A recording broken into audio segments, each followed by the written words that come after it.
it is a lot to actually go out and try to time how the hair is going to grow out before a major event. Of course, I always get the cut about a week ahead. You're weak. I'm probably my hair grows pretty quickly, so I give it 4 or 5 days before. I always hate the like around the ear the first few days after a haircut. It's a little too clean. Yeah, you got to give it a little bit. That's just me. What's the telltale sign for you needing a haircut? Like for me, it's when it starts going over my ears and I start to look like a porcupine. So mine isn't when it goes over my ears, but it's because that's fine, like a little bit. But it's when if I put a hat on, it squishes it down, and then I get like the '70s thing where like half my ear is covered.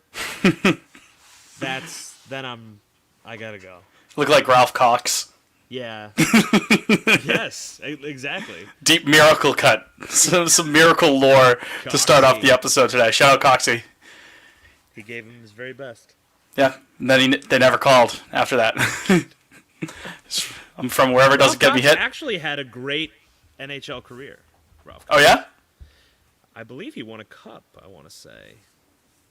No?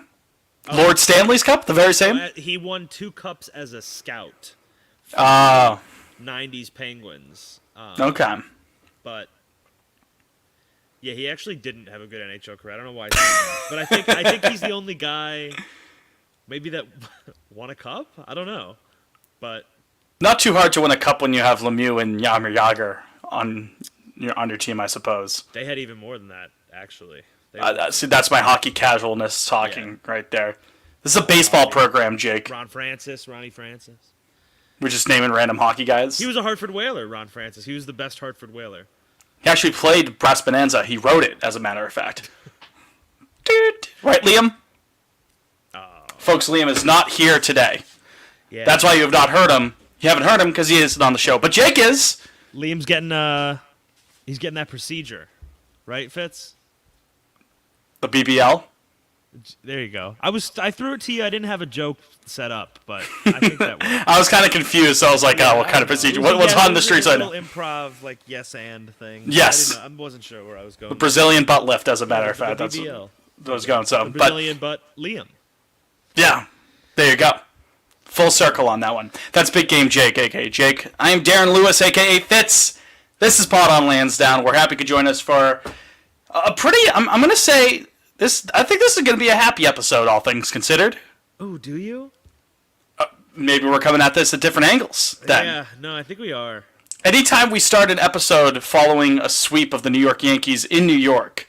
Well, but then yesterday was real tough.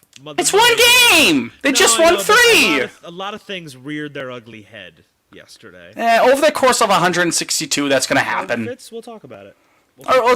Do you want to start with the good of the Yankee sweep, and we can make fun of the Yankees? We could put that on the back burner later. Or should we start with the bad? Get the bad out of the way first? Yeah. Let's get the bad out of the way first, because there were a couple things over this past week. And again, you're going to be listening to this on Wednesday, as usual. We don't know what's happening in the Tuesday game, because we're recording this probably about 45 minutes before first pitch on Tuesday. By the time we wrap up, that game will basically be just underway. Tanner Houck's return to the Red Sox rotation, which is great. Do we know how many pitches he's good for tonight? I don't know off the top of my head. I wish I had that ready. I was going to guess like 70.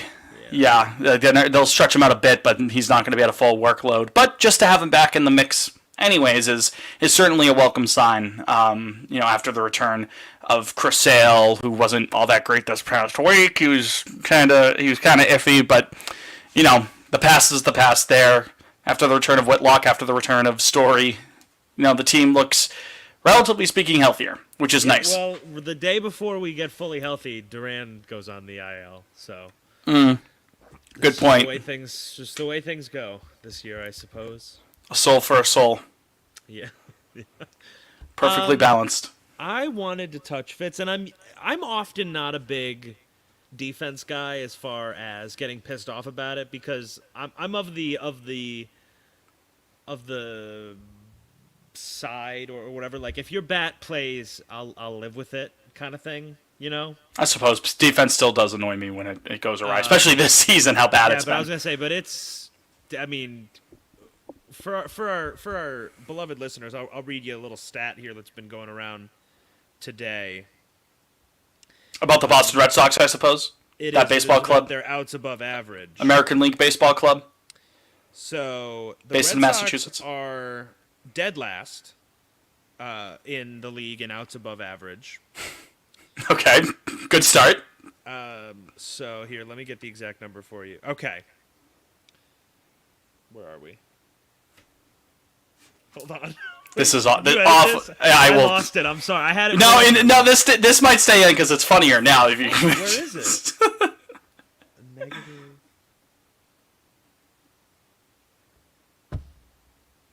What the fuck? It's gone. Okay, I will edit this when you find it. Dude, I was looking right at it before we started. What the fuck?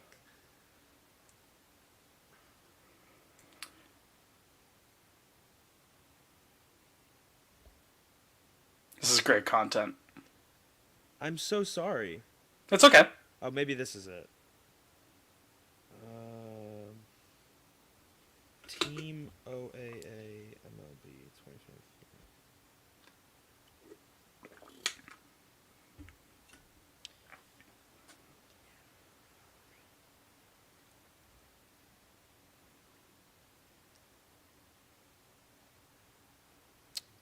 Nope.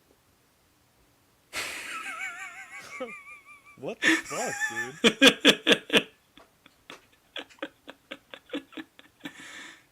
Maybe Boston OAA? Would that give it to me? Let me try to find it for you. Okay, I have it now. Okay. All right. Do you want to write down the time? Yep. Once you start talking again. All right.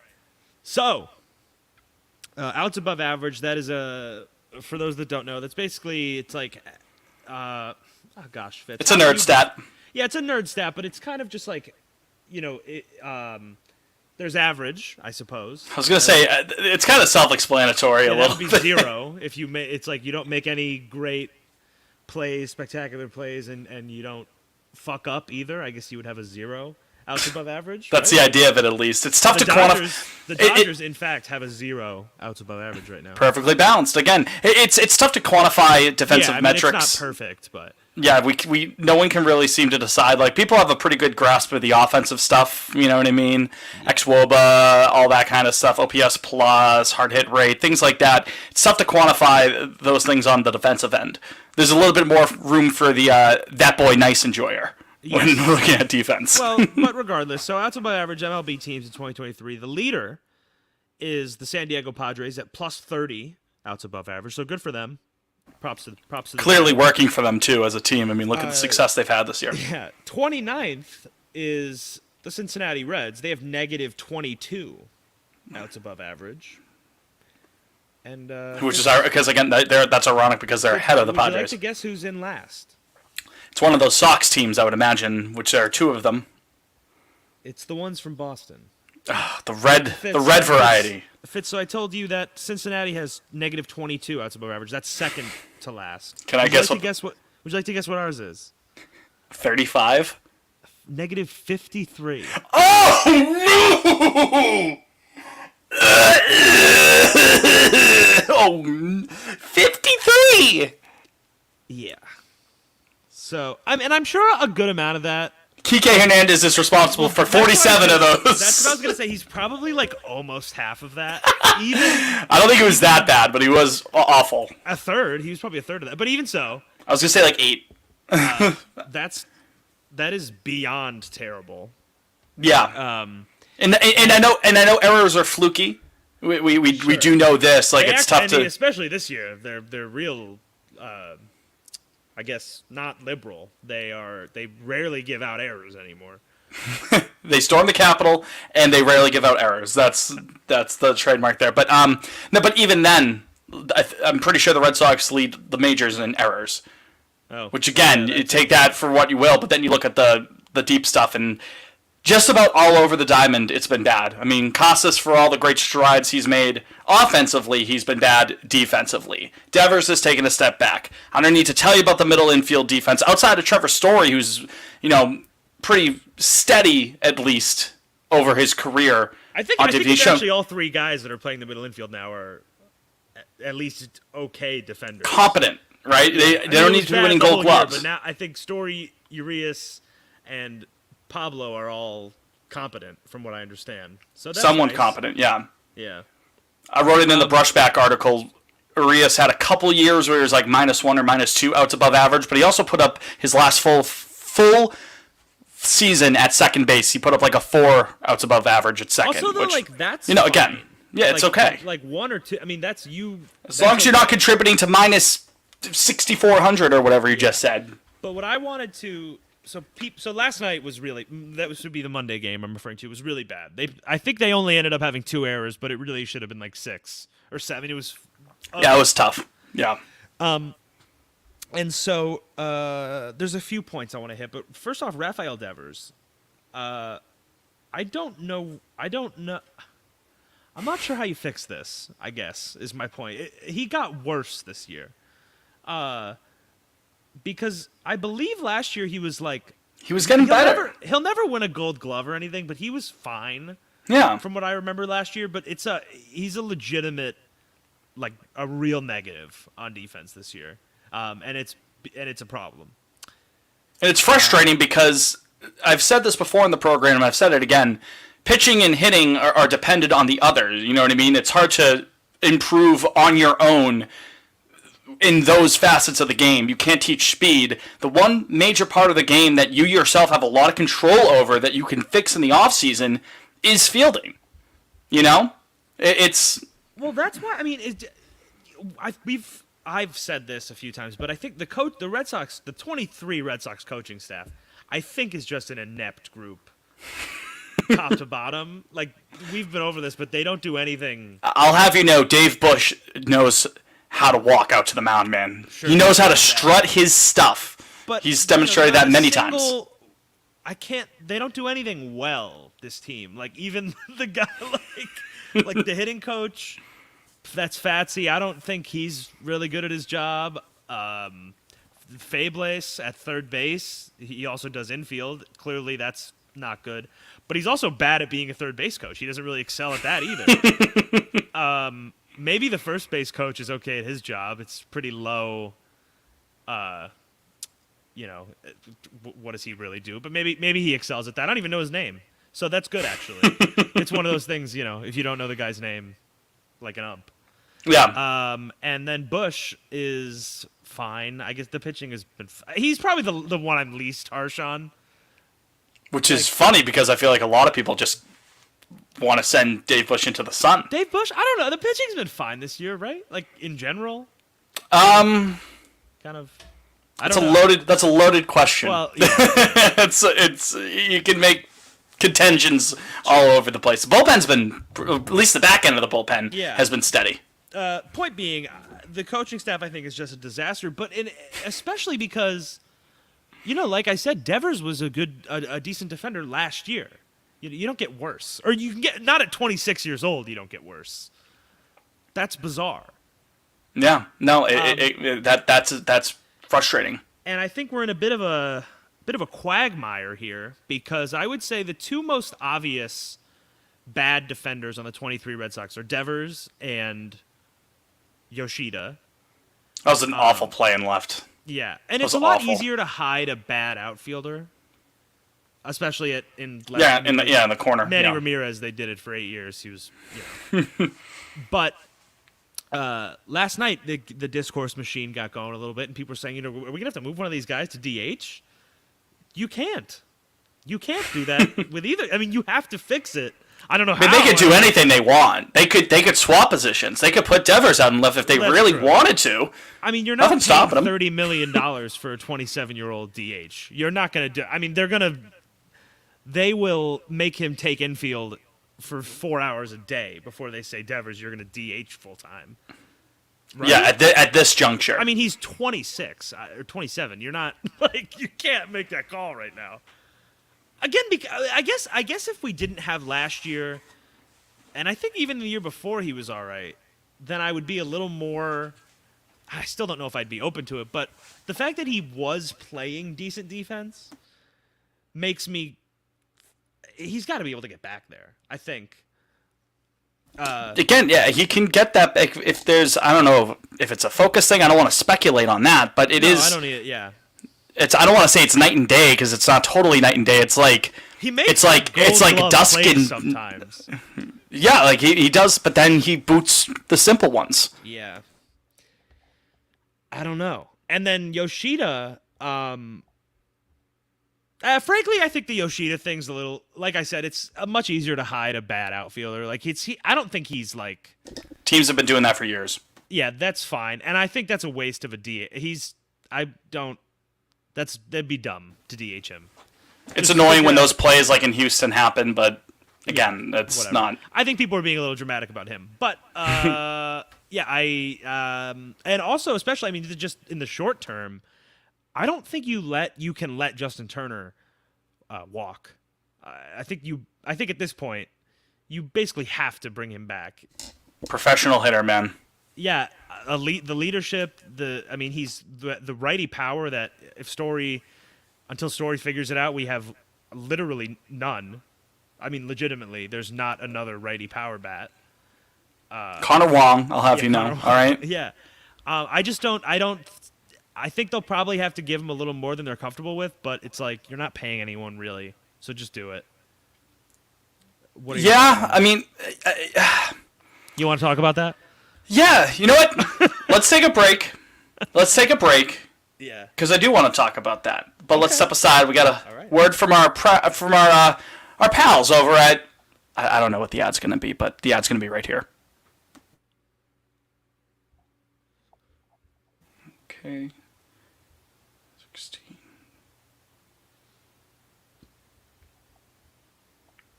Back in 3. All right, we're back. Pawn on Lansdowne. Jake here with Fitz. Sans Liam today. Lord, carry him now. Are you going to say anything today? Oh, I just thought you were going to keep going. No, I was saying Lord. Sorry. Good radio. If you want to follow us on Twitter, you can find us there at Pod on Lansdowne. I'm at Fitzy Mopena. Jake is at Jake Wallinger. Liam is Liam Fennessy _. And if you have a question, comment, or concern for us, you can give us a call on our voicemail line. That's 617-420-2431. Again, 617-420-2431. We do check that voicemail line. If you have a question or a comment, feel free to send it on in and be featured on the show. Unless you're like saying slurs or something like that, then we can't feature you. And we'll probably just call the authorities instead. Justin Turner. Yeah. Justin Turner. Yeah. We're talking about bringing him back for the 2024 season, or potentially even beyond that as well. Well, that's what I was going to say. I mean, I don't think there's any way he signs a 1-year deal. Yeah, it's probably 2. Yeah. Somebody will. There's 30 teams with DHs. Someone will give him 2 or 3 years. Yeah. That's the thing. And what is it a player option for next year? It's a player option for like 14 or something. I thought it was 14.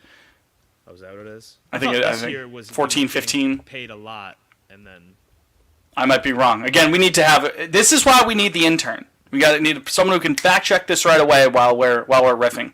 It's you're right. So okay, here it is. It's a 13.4 million player option with a 6.7 million buyout. I see. Gotcha. Well, the buyout's irrelevant. I mean, yeah. He just opt out. But exactly. You could be scared off because of his age. And I kind of get that a little bit. He's, 38, 39 years old? He's a DH, though. And he's swinging it like he's 28, 29. Everything under the hood, ex-WOBA, how well he's getting on base, how hard he's hitting the ball, expected numbers, all pretty much in line with what he's done in years past. And I understand at an old age, that can fall off quickly, but that's going to be baked into the price a bit, you know? It's not going to completely break the bank. It's going to be short-term money. It's not going to hurt you long-term. I'd bring him back on a 2-year deal, for sure. Yeah. And like I just said, I think you kind of have to. I mean, unless... I've said this 1,000 times on here. The free agent class is a fucking disaster for offense this year. You're not going to go. I mean, I can't begin to guess what trades are out there, but you're not. I don't know if there's a better bat other than Ohtani even on the market. Frankly, like Matt Chapman is close. I was going to say you're disrespecting the Matt Chapman. Well, they're probably pretty close, just strictly their bats. No. Turner and Chapman. Yeah. No, Turner's the better hitter at this. I mean, Chapman's defense is amazing, sure, but Turner's the better hitter. Yeah, so Chapman had that Linsanity run in the first month of the season. He hit like 370, and he's probably like a 110, 115 OPS plus guy right now. If I had to guess off the top of my head, 114. I just checked. There you go. Turner, if anybody was curious, is a 125 OPS plus. Yeah. Right-handed power at Fenway. Again, it's not like there's like, oh, he's just getting lucky or anything like that. No, man, he's a professional hitter. Shout out to Ben Porter for mentioning that before, but he is a legit professional hitter. I think that was Ben's Havsey Award, guy who's everyone hits professionally, but he's the professional hitter. I believe that was Ben. Shout out Ben. I don't know what the deal would look. I mean, maybe you figure he's getting 14. What did I say? He's getting 14 this year. 20 per. Oh, so this is what it was. He's getting 8.5 this year. And then 14 next year. We clearly are not monetary experts. No. So, I mean, 8.5, that I don't know how they swung that, frankly. That's crazy. But I don't know. What would you get? I'd give him like 228 if he would take that. So 14 per? Yeah. I was going to say, I even... Yeah, if I had to, I'd go 15. I'd go 230. Would you give him 20 per? Over 2 years? I don't know if I would do that. Even if it's short term. I mean, if that's what... Yeah, no... if that's what gets it done, it may sound a little ludicrous, but again, it's short term. It's not like it's breaking your back on it, you know? You're right. And you already have enough younger guys. You're going to have Casas, who's team controlled. You're going to have Duran, who's team controlled. Actually, Yoshida's on a relative bargain, you would say. You're paying Devers, Yoshida, and Sale. Wong team controlled. Arias is going to be under arbitration. Oh, Story. Yeah. No. Fuck yeah. Yeah. Why not? Yeah. Now, if that hinders any huge moves, like like a Yamamoto deal, then no. But I don't think that would even come to that juncture. I think that's a completely independent move, the Turner thing. You know what I mean? Yeah. Like, that's not going to prevent you from making a splash. Like, if you wanted an Aaron Nola, or if you wanted a Yamamoto, or if you wanted basically anyone else in the free agent class not named Shohei Ohtani, and then also, like, again, hypothetically, folks, I don't want people to yell at me thinking it's going to be a real thing, but the Turner contract, to quote Donald Trump, compared to the Shohei one, would be marginal. Talking about remember, are you 8 years old? You still believe in Santa Claus? Because at that point, it's marginal. I think my whole thing with it is just the offense. We get so pissed off about the offense this year. It's so inconsistent, beyond inconsistent. And it's like, he's been your one. I mean, Devers has been hot and cold this year. He started out a bit slow, but Turner's been like your one consistent guy from opening day. It's like, oh, he's here and he's going to hit. And you bring up the astute point of him being, again, the one source of, consistent right-handed production.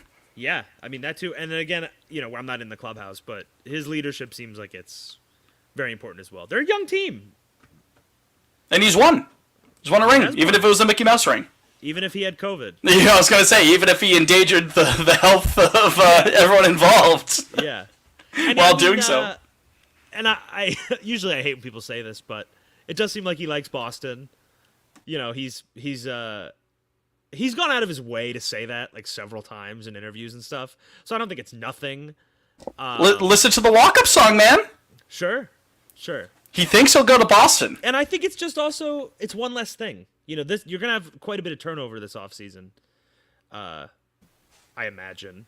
And it's one less thing to worry about. I just think that... Can plug him in at first to Casas off his feet every now and again. Plug him in up the middle at second if need be in a pinch. I don't know if you're going to be doing that when he's 40, but... In a pinch, I'm saying. In a pinch. Sure. Yeah. Same deal with third. Yeah, I just think you gotta. I think you gotta. So I like it. So to circle back, you can't move Yoshi or Devers to DH. You gotta just figure some shit out with these guys. You gotta make them take fly balls, grounders. I don't know, but DH is not. You can't do that. You simply cannot do that. You know what else the Boston Red Sox cannot do? The Boston Red Sox cannot lose to the New York Yankees. Good thing that they haven't in a while. We're in the good stuff now. We could go to the good stuff. Okay. Dude, I mean, we just swept the Yankees. How did we wait this long to go into it? I know. If we recorded Sunday afternoon, we'd be the only thing we talk about now. We're sitting here on Tuesday evening recording it. I mean, just talk about a great weekend. The bloodbath that was Friday. You know, the looming doom that was coming to the Yankees following Saturday after Garrett Cole giving up a grand slam to Urias, giving up 6 earned, I believe it was. Yep. And then going to Sunday, that wacky game. Awful. Awful ump until he was an awesome ump. You know what I mean? It was a terrible game, but it was the game of the year. I don't think it was the game of the year. No? I had a blast. That second Braves game at Fenway, I would say so. Oh, I was there. Yeah, that was a good. That was probably the game of the year. I think it was the funniest game of the year because it buried the Yankees. Definitely the funniest game of the year. It was ridiculous. The double challenge at the plate, both going the Sox's way.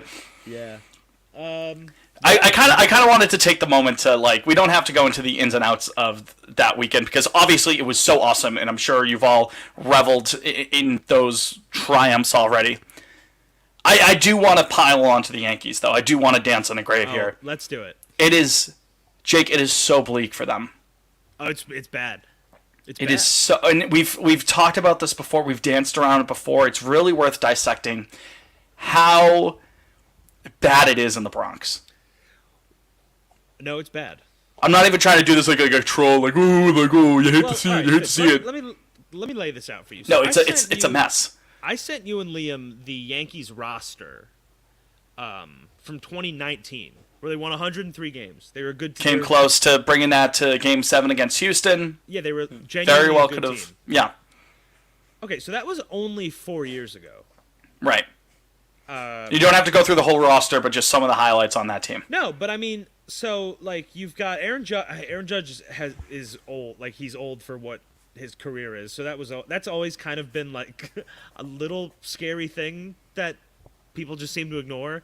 But he was 27 in 2019, so you kind of had his prime coming up.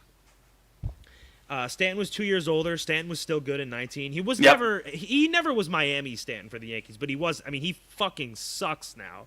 Yeah, he's fucking terrible. He's dog shit. So that's really. It's not like they have him tied up through 27 or anything like that. But LeMahieu was great. Mm-hmm. They paid him. Was that when he won the batting title, or was that in the COVID year? That was the COVID year. Gotcha. But he was very good in 19. Right. But that went to shit. Paid him, went to shit. And then, but even their young core, they had a good kind of a young core here. Jordan Montgomery was 26. They cut bait. They traded him for Bader. They could use some pitching depth right now. Yeah. Who we got? Herman, Well, but that's fuck him. Not ideal for them, certainly. Severino turned into a pumpkin. That hurts. Literally, arguably the worst pitcher in baseball this year. Yeah. Well, that's kind of. I was thinking if you had to pick a few things, you had to pinpoint stuff. I would say Herman turning out to be a piece of shit and Severino turning into a pumpkin are probably 1 and 2 because those were your guys for. Because now you're depending on some motherfucker named Clark Schmidt right now. You know what I mean? Yeah, but even so, then Andujar was 24. Clint Frazier was 24. And Duhar was a good player for a hot second, man. I know. Glaber was 22. Just everything went bad. Just top to bottom. Glaber's got to be coming up on. Sanchez was 26. Right, Glaber's got to be coming up on his contract, right? His team control's got to be coming out because when did he come up in 18 or was it at the end of 17? Not next year, but the year after. He's a free agent. It's right. They have. I tweeted it out. They have $138 million tied up through 2026 in DJ LeMahieu and Giancarlo combined. Just those two guys. 138. That's what's the tax threshold now? 210, 220. I'm not sure, but 2 something. Yeah. About, or maybe even more than half. Well, I guess that would be per year, I guess. The point is, it's 9 figures into 2 guys who stink, who are like 35-ish. That's the point. My fuzzy math there. I know it's not 138 per year, but it's a lot of money tied up in those 2 guys. And I remember Yankee fans were pretty excited to have LeMahieu back, and at the time I guess I understood, but I remember seeing that. I'm like, he's a right-handed guy. Like, he doesn't hit for a ton of power. Sure, he's a fine contact guy, but he's gonna be late 30s at the end of that contract. That's not gonna age well at all. Now look at him. It's not aging well right now, and he's gonna be on the books for 24, 5, and 6. And then you got Stanton for another year after that. Those 2 guys. The prospect system is not great. They have a couple of guys here and there. You know, Jason Dominguez could end up being a very good player out in the outfield. He very well could be. Volpe, maybe he turns it around. Maybe he's a post-type, breakout sort of a guy. Maybe he just needed to get his toes wet this year, but he hasn't completely turned out this year. I think I'm putting that diplomatically. But they don't have a ton of organizational depth. They don't have a ton of pitching depth right now outside of Cole, who is, outside of Saturday, been pretty damn good all year, clearly. Like the AL Cy Young frontrunner entering, this weekend. And outside of Judge, they don't have a ton on offense. And again, Judge is a guy who very well could end up in Cooperstown when it's all said and done. We all saw what he did last year. He's a great hitter. He had a great weekend against the Red Sox. He was the only guy that we really shouldn't have pitched to. But other than those 2 stars, there's no depth within the big team. There's no depth within the organization. And they've got a ton of money wrapped up in, I don't want to say dead weight, because they're still on the team, but it's a mess. It's a disaster in the Bronx right now. Absolute disaster. Yeah. And I rattled this stat off a little while ago, but I'll just repeat it because it is staggering. They have 2 batters, 2 qualified batters that are above league average. It's Judge, who's sure, great, and then Glaber, who's actually having a bit of a bounce back year. Glaber's having a good year to his credit. I should give him his flowers there. Like fine, he's not a building block. I wouldn't say he's a solid player. Yeah, and then they have literally 1 starting pitcher who's above league average. That's Cole. And credit where credit is due, they have a very good bullpen, but they don't lead games now. I was gonna say, they've scored. Passan, I believe, said since their Dodgers series where they took 2 or 3, they've scored the least amount of runs in all of baseball. Yeah. Right. So what good is a bullpen to hold on to leads if you're not scoring enough? You know what I mean? What's the point? Yeah. I mean, here I'll lay this out. So of their 1, 2, 3, 4, 5, 6 of their 7 WAR leaders on their roster, top 7 WAR leaders. 4 are relievers. That's not what you want. That's not what you want. Oh, no. Yeah. Susan. The thing that really is problematic as far as the future goes is even the good players they have are not tradable for any real assets. I guess you could tear down the bullpen and probably get a few prospects, but after that, Glaber has no control. Cole and Judge are on huge contracts, and no one's going to take that. You're not going to trade Judge, I don't think.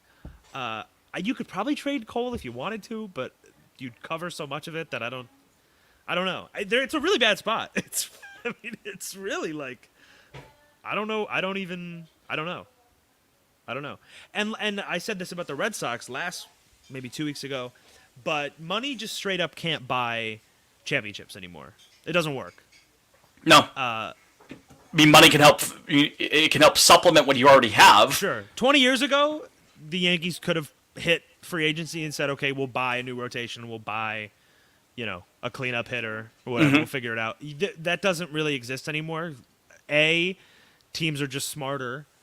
That you have to supplement, and also less and less good players hit free agency at reasonable years now. Who are the 5 most successful teams in the last, called 7 years? Oh, 7 years? This relates. Braves. Astros, Braves, Dodgers. After that, it's kind of topsy-turvy. Could say the Red Sox. Yeah. It's been topsy-turvy. Maybe? No. Well, those three specifically do. Yeah, I would point. say those three are like the benchmark. The point is, no matter what you do to round that out, those 1, 2, 3.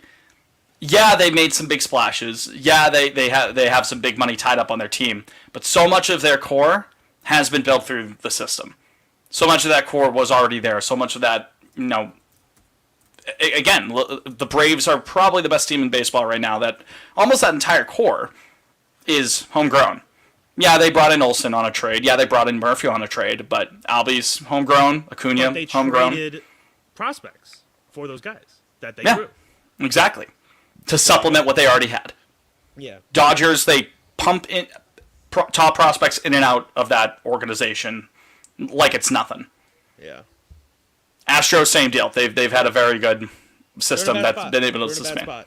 That's all. That's really what it boils down to. I don't know. I don't really know what you do to So come out of it funny. either. And you know what's worse? If you're a Yankees fan, like you can't laugh through it through like the tweets because the Twitter account is so garbage. Like there's nothing to Specifically like. the Yankees Twitter account. Yes, at least when the Red Sox were horrible and when we reset the luxury tax, we had the blue like smash We did. button that said reset, and if you know, right? Like in the moment, it's like, what the hell? This is the actual team account doing this, but we can laugh about it. You know what I mean? We did then and we do now. Yeah. The Yankees Twitter account. I'm glad people are really starting to catch on to it. And I'm sure the people who run at Yankees are very nice people. I'm sure they are. And I wish them no ill will. But they don't know how to fucking post, man. They're horrible posters.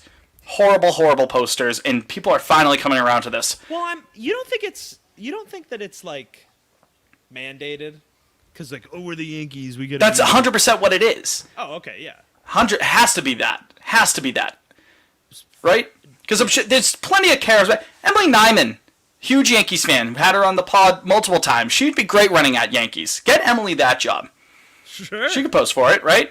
But no, it has to be coming down from, we're the umpire, we're the classy organization.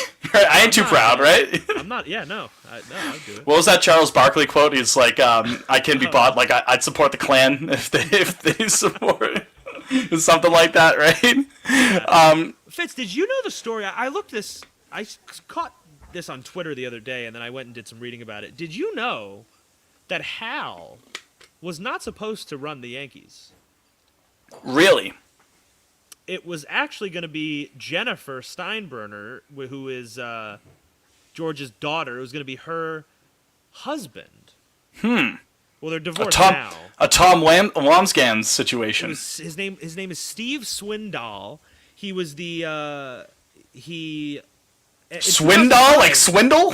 Swindal. Swindoll? I don't know.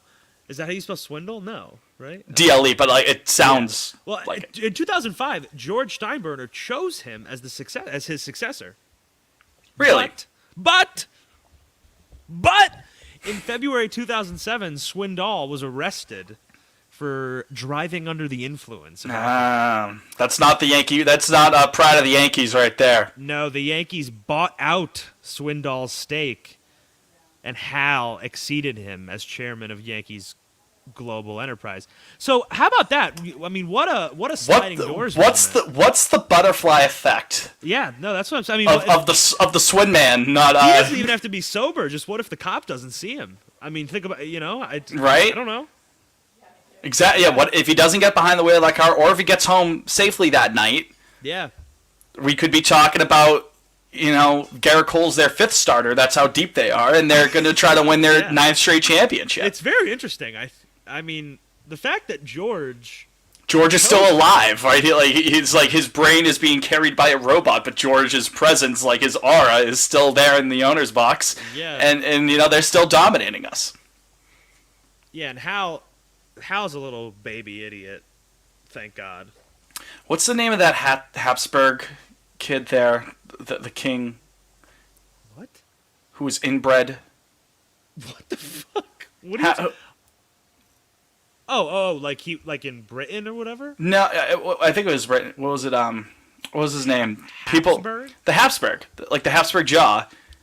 Oh yeah, German. Yeah, but like Charles the Second. Charles the Second, like he was like so inbred and like he took over as king, and it wasn't. He had the fucked up face. Believe so. I got Charles 1 here. He did not. Maybe it was Charles the First. No, he looked okay. Maybe he looked a little fucked up. Anyway, that's Hal Steinbrenner. Anyway, that's what I'm trying to say. Sure. He's King Joffrey. Yeah, he's just a complete idiot. I mean, God bless him for our sake, but my dad kept saying like, "Oh, if we win Sunday, like they're gonna get rid of Booney," and I'm like, I don't think they are. You don't think if they finish last? I mean, there has to be a fall guy. I don't think it's gonna be Booney, and it's definitely not gonna be Cashman. I think Hal is so soft as puppy shit that they're not gonna make a move on it. They fired Joe Girardi after he went to the ALCS. Yeah, but that's not like Booney's their guy. I don't. Booney. Can we just touch on that for a second? I still don't understand why that happened. By the way, why Booney was hired? Not why Boone was hired, but why Girardi got fired. Like, because he was a little mean. I don't. Yeah, and like the team was stagnant. A great manager. If they were stagnant, then what are they now? You know what I mean? They weren't stagnant though. That team was young. They took a young team like accidentally. Good point. Good point. Game 7 of the ALCS. I True. don't understand. I in my article I wrote for Over the Monster last week about why the Boone good plug home run was good. Actually, I just quickly touch on the Girardi firing, and it's like even with hindsight, but even at the moment it was I just don't know why that happened. I don't know. I don't know. Like, what did you gain from firing Joe Girardi? But for whatever reason, they have such an infatuation with Boone, and I love it because it holds the Yankees back. Exactly.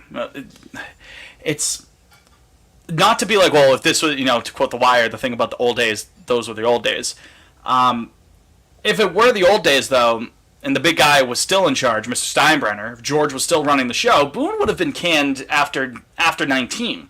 After, like, okay, that's like your second loss in the ALCS, dude. Like, we've spent all this money. Go get us a ring. Or after the wild card game in 21. There were multiple times in Aaron Boone's managerial career that if George was still in charge, George would have canned him. They would have... He would have. I mean, he fired Billy Martin on like 7 different occasions, and Billy Martin actually won championships. So it's the complete opposite with what's going on with Hal. There is a part of me that genuinely believes like, no, Boone's going to survive the offseason. Cashman's going to survive the offseason, and they're just going to try this again. A part of me does think that. Now, the logical thing would be, yes, one person has to go, like you mentioned, the fall guy, and I don't think it would be Cashman. I think if it were one fall guy, it would be Boone. But this is not a logical situation. This is not a logical man we're talking about. We're talking about Hal Steinbrenner here, man. We're talking about Joffrey. Joffrey's not a logical thing. I don't think firing Cashman also, I mean, while we're at it, that really would not be ridiculous either. That man's been coasting off. 100% would not be ridiculous. They should clear house. They should start over. They should, but they're not going to. Cashman's, like, quote-unquote good moves he's made the last decade, literally? Well, I suppose paying Judge for now when you're trying to go for it again, that makes sense. But, I mean, that's not Brian Cashman being a good GM. Like, that's would you logical.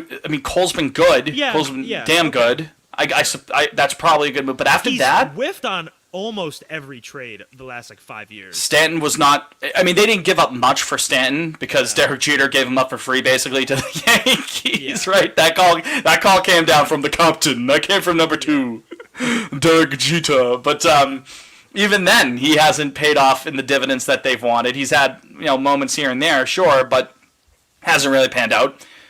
Donaldson was a disaster. I'm just going through who some of the splashes that they've made.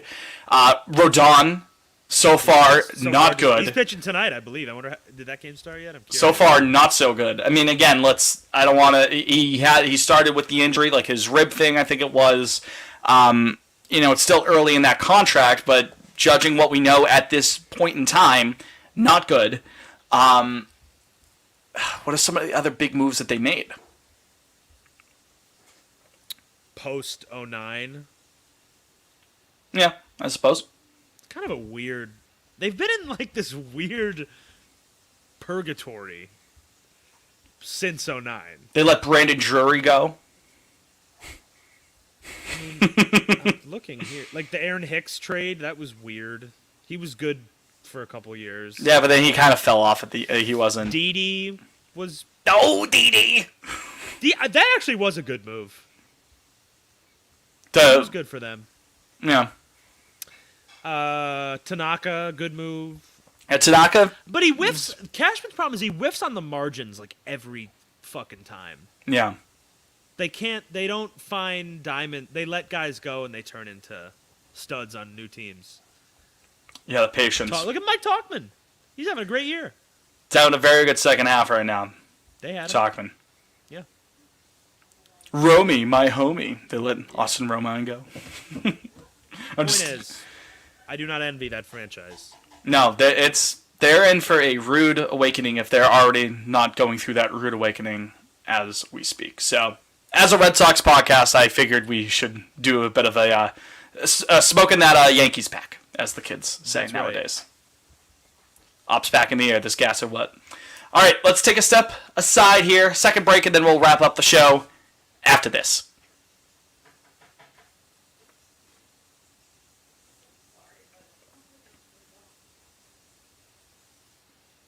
We're back, Pod on Lansdowne.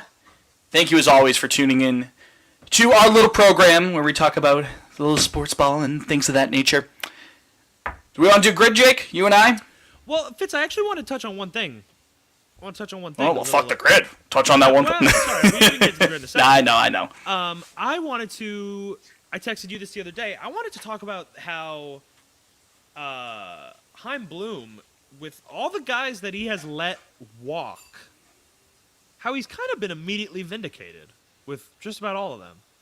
You know, people were pissed at a lot of these things at the time, but almost all of them have ended up as good moves. The anti-Bloom gang is going to yell at you. That's fine. That's fine. And he's made plenty of mistakes. I got to say before you continue, and you do have some good points to bring up because you brought it into the group as well. I just want to say straight up, I'm getting out in front of this now because I don't think it's going to get any better in the offseason. I am fucking exhausted of the Chaim Bloom discourse. I'm fucking... Well, we maximum have one more year left. Exhausted about it. The overly pro Bloom. Fitz. Get ready for this weekend. I'm. Why? Who's coming to town? Brian Brazier. Right? Yeah. It's not going to be a dry eye in the building. JD not coming to. Well, I mean, he'll be in town, but they IL'd him today, so he won't. Yeah, I forgot who tweeted it. It may have been even you or Liam, but I quickly saw it. Someone said, more time for the Brazier. Welcome back. Liam. That was Liam? Okay. Yeah. Well, I wish Liam was here to say it. Yeah. But, shout out to Liam, I guess. No, it's so exhausting that the overly anti-Bloom brigade being like, oh well, the Bluminati have got to defend it. Like they're more upset at the quote unquote Bluminati than they are of actual Bloom. We said this, but they cooked with that name. Bluminati does its gas. To be fair, it goes so hard. It's gas. I'm a proud member of the Bluminati. Yeah. The one eye, and then the overly pro Bloom thing, where it's like, well, he did this, that. Like they have to list out like 45 things, and there are some good points on that side as well. I think I lean a little bit more towards like Bloom's been okay, but I'm more so a Bloom centrist than anything. Now I'm coming out as the drill tweet is like the wise man bowed his head solemnly and spoke. There's actually zero difference between good and bad things. You imbecile. You fucking moron. Yeah, you fucking moron. That's kind of. I mean, I lean a little more positive. Yeah, I think there are bad GMs. I mean, look, fucking Rick Hahn got fired today. Yes, he did. It could be way worse. A lot worse than Chaim Bloom. It could be way worse. Let's call a spade a spade. I'm just coming out forward now, and before you continue with your point, I'm just outwardly saying right now, I'm just fucking sick of the discourse. I want to see what happens after 24, or after this upcoming offseason, I should say, into 24. Let's see how it goes from there. as it stands right now, it's no use going back into the trade deadline shit. I know we're going to go into the Mookie shit a ton. I think they clearly lost that trade. I don't think the return that Bloom fetched for Mookie was worth it. But again, I'm not going to dive into that. I'm just so sick of the conversation because I feel like we have it 3 times a week on Twitter. Someone does on Red Sox Twitter. It's exhausting. It's absolutely exhausting. But continue with the vindication point that you brought up. I didn't mean to go into that. No, I just so since Heim got here, he's let. I'm not talking about trades because that's its own thing, but he's let a few prominent guys walk, just straight up left in free agency at the end of the season, and I would say almost all of them, he's been pretty vindicated, even though people got pissed like in the moment. I mean, the only one, Evaldi, but he is hurt again now, and they don't even know if his velo was down, again. and that's what the case was at the end of 22. Yeah, so it's like, and then Erod is the other one, but he even, I mean, I know the personal stuff was one thing, but he missed like a year and a half. Like, I don't imagine. I think that was some health stuff too. Imagine I Red believe. Sox fans if our number 2 pitcher just vanished for.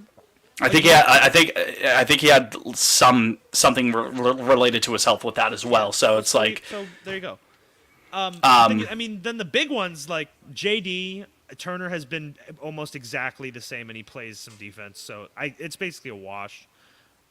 I think. JD, I think, has been a little bit of a better hitter just because the power that he presents. But again, you talk about the defense. JD presents none of that, you know? They actually fits. I believe they have the exact same OPS plus. Really?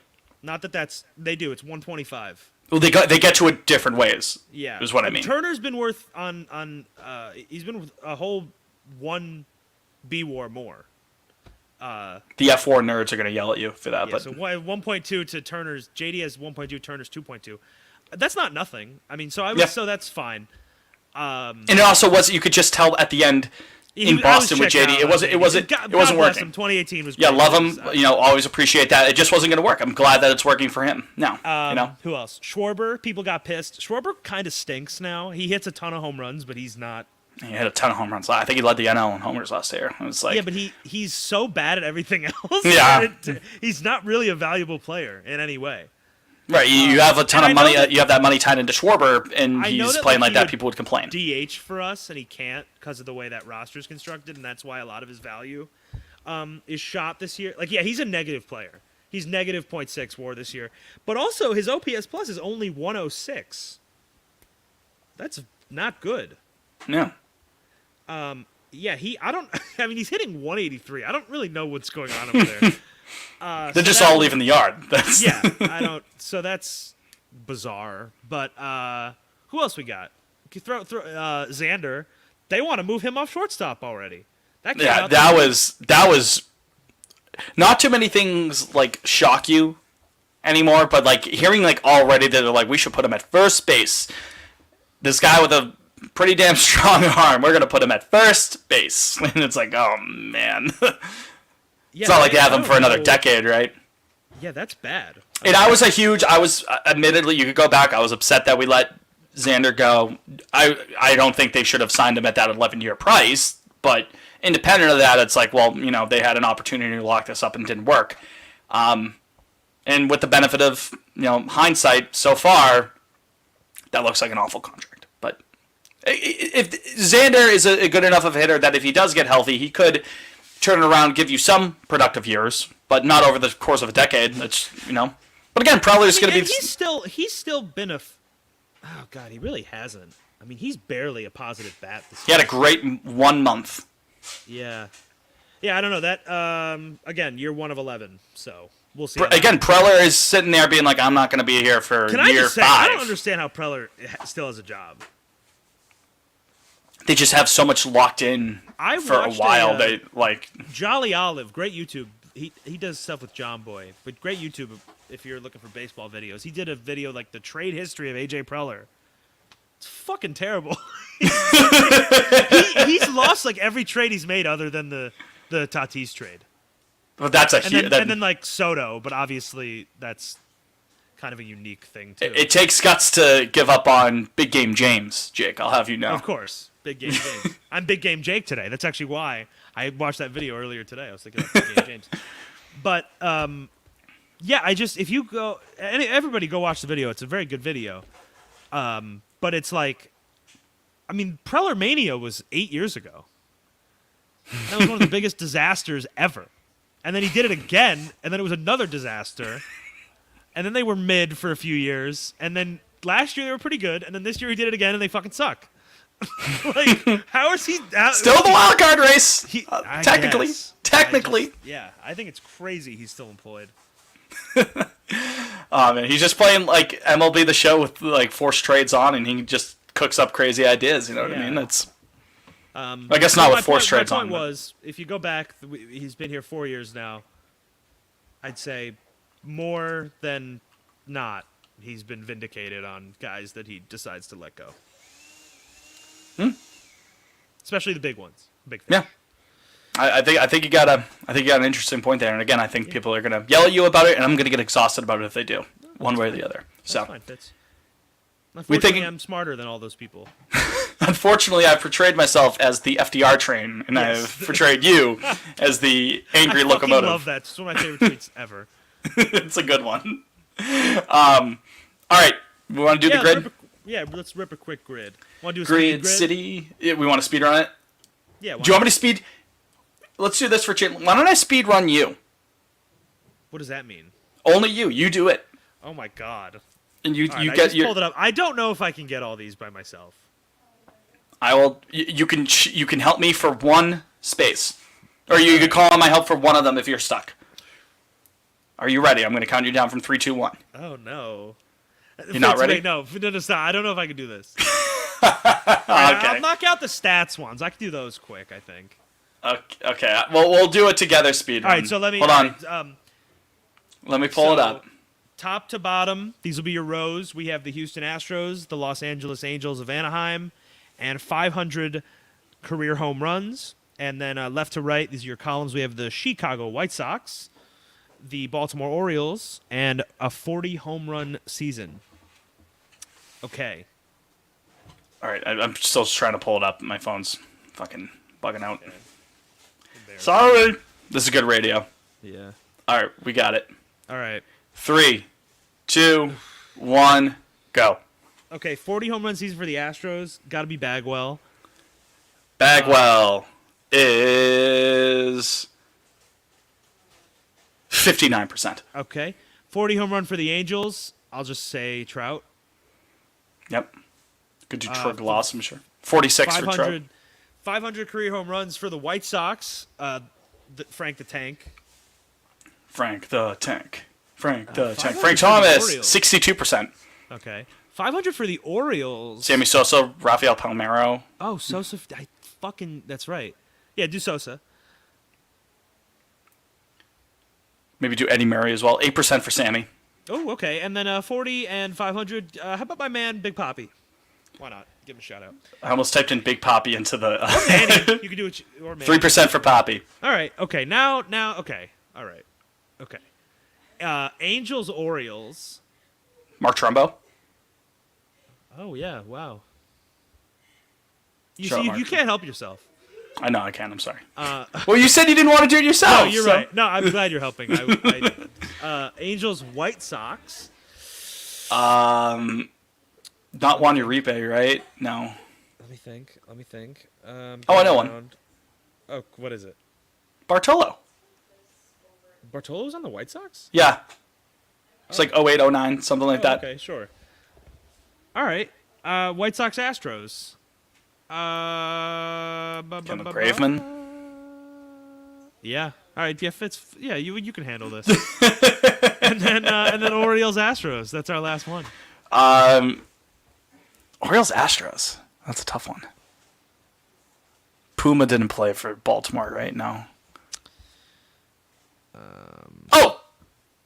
Trey Mancini. Oh yeah, there you go. Trey Mancini. There you go. Well, there you go. Trey Mancini. Time 203. So Fitz. So we. That's a 273 rarity score. In case you're wondering. Fitz told me, Jake, you're gonna do this one by yourself, and then Fitz did more than half. Well, I said you do it by yourself, then you were like, no. I'll So be frank. I don't know. I probably would have gotten Mancini and Graveman if I thought about it. But that was a tough set. Yeah. Tough set. What are you going to do tonight after we stop recording, Jake? You going to listen to some Last Waltz, or what are you going to do? Well, I've just seen that Devers fucked up another play, and then Kyle Tucker hit a 2-run home run, so... I don't think I'm going to watch the Sox. I don't know. So you might as well listen to the Last Waltz. Last night I shut the game off, and I just put on James Taylor, and I actually felt peace for the first time all night. A little Fire and Rain action. Yeah, but I let off a little Carolina in my mind. Great song. Fucking love that song. I'm not the biggest James Taylor guy in the entire world, but he does have some bangers. Country Road. He just Take he to just the soothes highway. me. He just Won't you soothes me. lend me your name? I'm tweeting the outlet. Thank you, Red Not Sox that Nation. this makes it any better, but there was only one out with the Tucker home run, so it's like. Nope, Liam. Looks like Liam got that "Thank you, Red Sox Nation" tweet out already. Oh, I did. All right, yeah. That was you. Unless it's a thank you. Unless it's a certified pot on Lansdowne moment. No, I think it's just okay. Me. Oh man. Kravis really digs that "Thank you, Red Sox Nation" post. Huh? I know. I don't want to start a fight, but. Nah, he tagged us in that first. Flow a little bit. Yeah, he tagged us in that first one. We got a bump from that, but then Dr. Jim had some words about us. Yeah, Dr. He blocked you, he blocked me, he blocked Liam, and he blocked the pod account. Jim on here? No, but he blocked us. How could we? But like, could reach out, offering or something. Could reach out on my burner, because what I did was I went onto my burner, the That's Chappy burner, where I tweet the Get Down On It video. I quoted his tweet about it, and then I switched, like, you know how you can switch your account, like, from when you're tweeting, like, you can kind of tap out. I went onto mine and tweeted the Kylian Mbappe crying gif, hoping that I could circumvent that people could see it. I don't think it worked, because I think like it will say, "Oh, this person restricts who could see their tweets." So Elon got me there. I thought I got a loophole around his X app, but it was not to be. Alas. Yeah, what are you gonna do? So, yeah, no, Dr. Jim, come on the pod so we can make fun of you. Dr. Jim. He said we are not nice people and trolls. Is what he called us, which, you know what? Devers just made another... Did he really? Oh, no. Yeah, you know what? Maybe just toss him at DH next year. Shout out a mutual of mine from UMass Twitter, at CMGI Field. If you're a UMass fan, follow at CMGI Field. Zach. He just tweeted a picture. 2023 Justin Verlander. And it's old Elvis. Like Elvis, like towards the rail end, like Unchained Melody Elvis. I'm tweeting that from the pod. So, all right, is that all we got? Yeah, fuck, I guess. Yeah, what's our emoji for the week? I can't forget again. Ooh. Let's do something like you never use. You know, something. Is there a fat Elvis emoji? I don't think so. How about